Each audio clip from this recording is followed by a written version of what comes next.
Welcome inside Studio W here in Bristol, Connecticut with Jalen Rose and Paul Pierce. I'm Michelle Beadle. Usually we like to start out with a fashion critique, yay or nay on the coat we just saw. I'm not mad at it. I can't pull it off. Okay, that's fair. You know your limits. That's Who would you rather be this week, Damon Jones or Wesley Johnson? Think about it. I don't know why you're going to be any of them. Nobody saw the Damon Just Jones. think about it. I'll be David Jones. We do have a really good matchup tonight. Two teams, both fighting for the top seed in their respective conferences. Both have superstar guards. But we want to start with an all-star who hasn't played since October, Gordon Hayward. With that, we go to Houston, where we welcome in Lisa Salters reporting from the game. Hi, Lisa. Hey, Michelle. Well, we all remember how the Celtics opening night of the season got wrecked by that gruesome ankle and leg injury that Gordon Hayward suffered just 5 minutes into that game. We, of course, do not need to see that video again, but there was a video that was posted yesterday on the Players Tribune that has created a lot of buzz that maybe Hayward could come back this season, maybe in time for the playoffs. This is the video, and it was showing Hayward working out, dribbling, moving around, taking some shots. Of course, that started the speculation. Maybe he could return sometime this season, maybe late April, maybe May.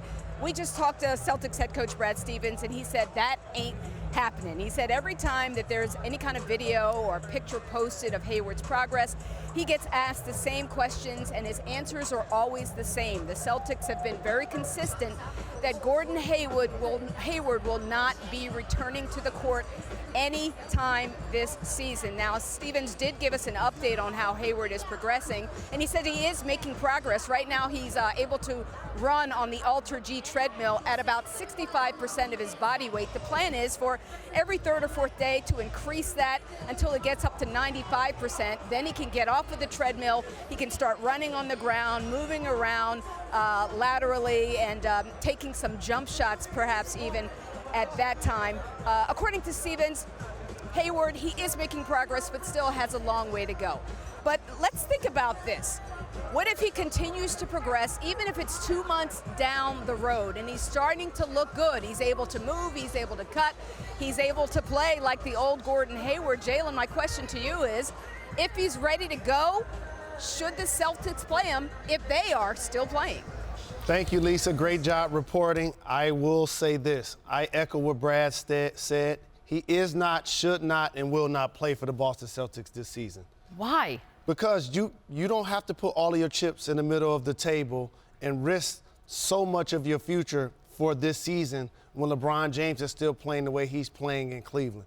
You don't think that this is the closest any other team in the Eastern Conference has come to maybe possibly taking over for the Cavs? The Boston Celtics this time last year were the #1 seed in the NBA, and they still in the Eastern Conference.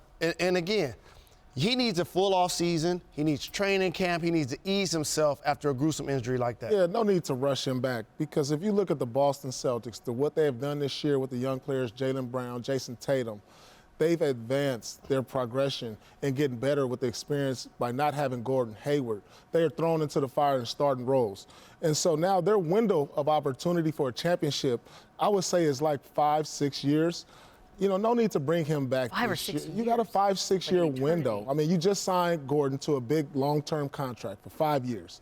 Their window is still open. They're still young. If this was a team who was up in age and maybe the window was closing, maybe you think about it, but this team's window is wide. But let me ask, then why these videos? Who are these videos for? The videos are because we live in a social media world. Right, but it's not helping anyone, because fans are going to see that and be like, oh, he looks great. Well, they're for public consumption, but how about this? They're for Gordon's confidence.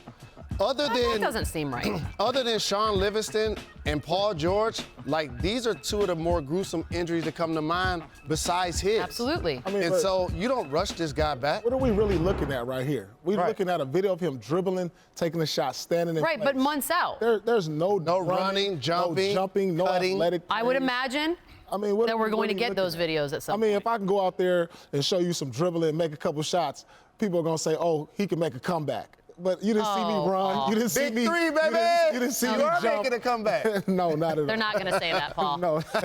But you had a year with the Clippers. They're not going to say that.